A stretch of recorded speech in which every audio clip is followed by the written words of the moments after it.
नमस्कार दोस्तों, टेक्निकल धावक में आप सभी का स्वागत है।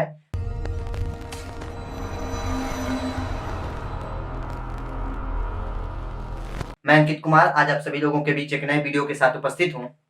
इस वीडियो में हम सभी लोग सिविल इंजीनियरिंग के फर्स्ट सेमेस्टर का जो हमारा सिलेबस चल रहा था बिल्डिंग मटेरियल या कंस्ट्रक्शन मटेरियल का, उसी में हम लोग आगे देखेंगे।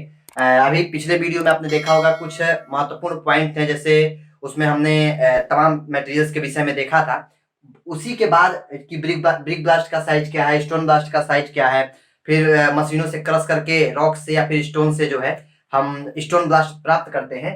उसके बाद से इस वीडियो में हम कुछ और महत्वपूर्ण पॉइंट्स को देखेंगे। जैसे पहला हम देखते हैं सीमेंट कंक्रीट। जैसे अभी इंट्रोडक्शन के तौर पे हम चल रहे हैं, तो इसमें जो भी चीजें महत्वपूर्ण है वन लीनियर या तो सीधे परीक्षा में पूछ ली जाती हैं या फिर आपके सेमेस्टर एग्जाम के वाइवास में पूछी जाते हैं। तो इसमें हम सबसे पहले देखते हैं सीमेंट कंक्रीट हमारा है, ये बनता कैसे है। इसमें बाइंडिंग मटेरियल के तौर पे हम सीमेंट यूज करते हैं, फिर इसमें फाइन एग्रीगेट के तौर पर महीन मिलावा के तौर पे बालू यूज करते हैं, और स्टोन ब्लास्ट जैसा कि हमने पिछले वीडियो में देखा था 12 mm से लेकर के 65 mm तक इसका साइज होता है, और अलग अलग जगहों पर जिस तरह की संरचनाएं होती है उस तरह का हम लोग उतने साइज का स्टोन ब्लास्ट यूज करते हैं। तो जो हमारा सीमेंट कंक्रीट होता है इसमें स्पेशली हमारा बाइंडिंग मटेरियल के तौर पर सीमेंट यूज करते हैं, और फाइन एग्रीगेट के तौर पर सैंड, और जो हमारा कोर्स एग्रीगेट है उसके जगह पे हम लोग स्टोन ब्लास्ट यूज करते हैं। बाकी वाटर जरूरत पड़े तो एडमिक्सर्स और भी बहुत सारी चीजें होती हैं जो उनकी सुगंधता को, उनके बिहेवियर को चेंज करने के लिए मिलाई जाती हैं। अगला हमारा है लाइम कंक्रीट, चूना कंक्रीट। इसमें क्या होता है, बाइंडिंग मटेरियल के तौर पे हम चूना प्रयोग करते हैं, और जो फाइन एग्रीगेट होता है उसके जगह पे सुर्खी यूज किया जाता है। सुर्खी जो है अत्य पकी हुई झामा ईंटों को मशीनों द्वारा बारीक पीस करके जो है सुर्खी बनाया जाता है, और इसमें फाइन एग्रीगेट के तौर पे यूज की जाती है। उसके बाद से हमारा होता है ब्रिक ब्लास्ट, जो कि कोर्स एग्रीगेट के तौर पे यूज किया जाता है। इसका साइज मैंने बताया था पिछले वीडियो में 20 से 40 mm होता है।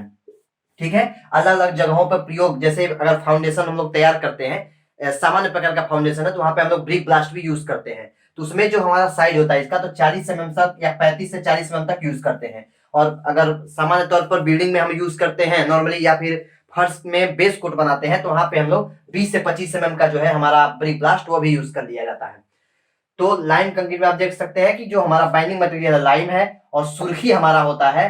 क्योंकि लाइम कंक्रीट जो हमारा होता है वो सीमेंट कंक्रीट से थोड़ा सा जो है इकोनॉमिकल होता है, बजट के अनुसार या फिर जो प्राकृतिक लागत है उसको ध्यान में रखते हुए इन दोनों में से किसी एक का चयन किया जाता है। अगर प्राकृतिक लागत कम है और जो कार्य हमारा है या संरचना का जो हम निर्माण कर रहे हैं वो सामान्य प्रकार का है, कोई विशेष महत्व का कार्य नहीं है, तो वहां पे हम लाइम कंक्रीट ही यूज कर सकते हैं। ठीक है, अगला हमारा होता है सीमेंट कंक्रीट और रेनफोर्स्ड सीमेंट कंक्रीट में अंतर क्या है। सीमेंट कंक्रीट में आप देख सकते हैं सीमेंट है, सैंड है फाइन एग्रीगेट के तौर पे, और जो हमारा स्टोन ब्लास्ट है कोर्स एग्रीगेट के तौर पे। इसमें कहीं भी हमने इस्पाती छड़ों का प्रबलन नहीं दिया, मतलब सामान्य भाषा में कहते कहीं भी छड़ हमने इसमें नहीं डाला है। लेकिन जब इसी सीमेंट कंक्रीट में हम क्या करें, इस्पात की छड़ें दबा दें, ताकि यह टेंसाइल स्ट्रेस जो हमारे कंक्रीट में जनरेट हो रहा है उसको बियर कर सके, तो इसी सीमेंट कंक्रीट को हम आरसीसी कहते हैं। मतलब सीमेंट कंक्रीट और आरसीसी में, रेनफोर्स्ड सीमेंट कंक्रीट में अंतर सिर्फ इतने का है कि जब सीमेंट कंक्रीट में इस्पात की छड़ों का प्रबलन दे दिया जाता है ताकि सीमेंट कंक्रीट की संरचनाओं में उत्पन्न होने वाले तनन प्रतिबलों को बियर कर सके, तो ऐसी जो हमारी मिक्सर होती है सीमेंट कंक्रीट की उसको हम लोग आरसीसी देते हैं, रेनफोर्स्ड सीमेंट कंक्रीट, हिंदी में प्रबलित सीमेंट कंक्रीट कहा जाता है। अगला जो हमारा हम देखते हैं कुछ, ये तो हमारे कुछ जनरल पॉइंट थे।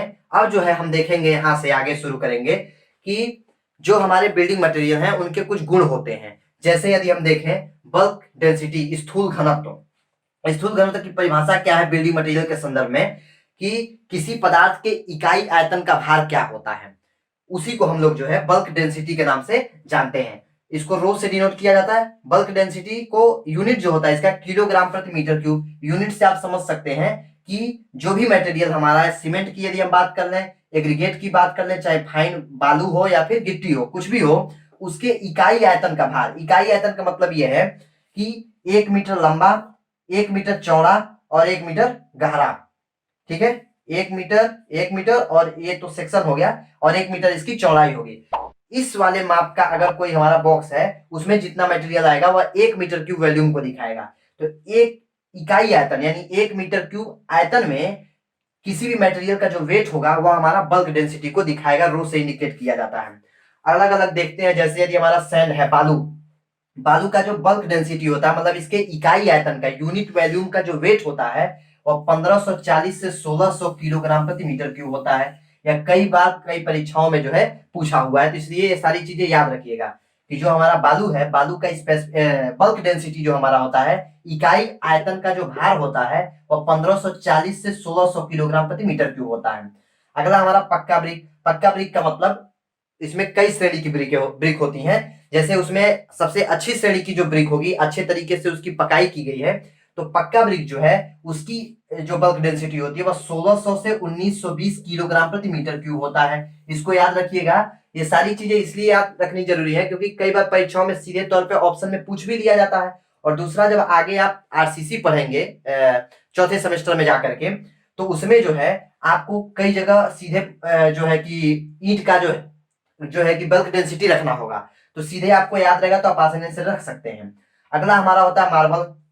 मार्बल का जो हमारा बल्क डेंसिटी होता है वो 2560 से 2720 किलोग्राम प्रति मीटर क्यूब होता है। कितना होता है? 2560 से 2720 किलोग्राम प्रति मीटर क्यूब। अगला होता है टिम्बर। टिम्बर में विशेष तौर पर जो संरचनाओं में टिम्बर हम यूज करते हैं, जहां पे इकोनॉमिकल थोड़ी सी संरचना को बनानी होती है या फिर ऑर्नामेंटल कार्विंग के लिए यूज करते हैं, वहां पे जो टिम्बर यूज करते हैं वो देवदार का टिम्बर की मांग ज्यादा होती है।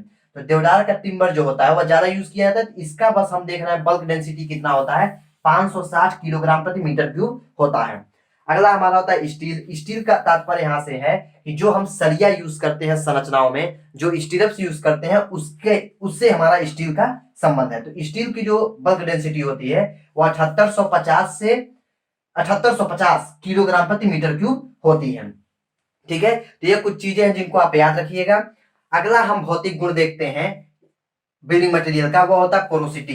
पोरोसिटी का मतलब हो गया कि कोई भी जो हमारा पदार्थ है, उस पदार्थ के एकांक आयतन में मौजूद रंध्रों की संख्या, एकांक आयतन में मौजूद रंध्रों की संख्या, उसको हम लोग कहते हैं पोरोसिटी।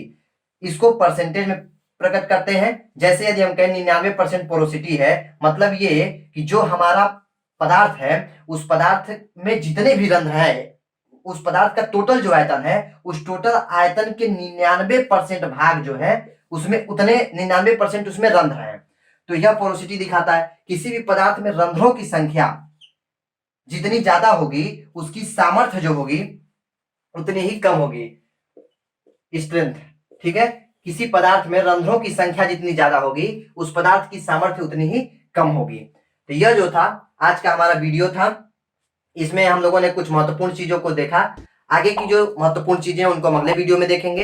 वीडियो आपको अच्छा लगे तो वीडियो को लाइक करें, हमारे चैनल को सब्सक्राइब करें, टेलीग्राम चैनल को ज्वाइन करें और हमारे फेसबुक पेज को लाइक करें। धन्यवाद।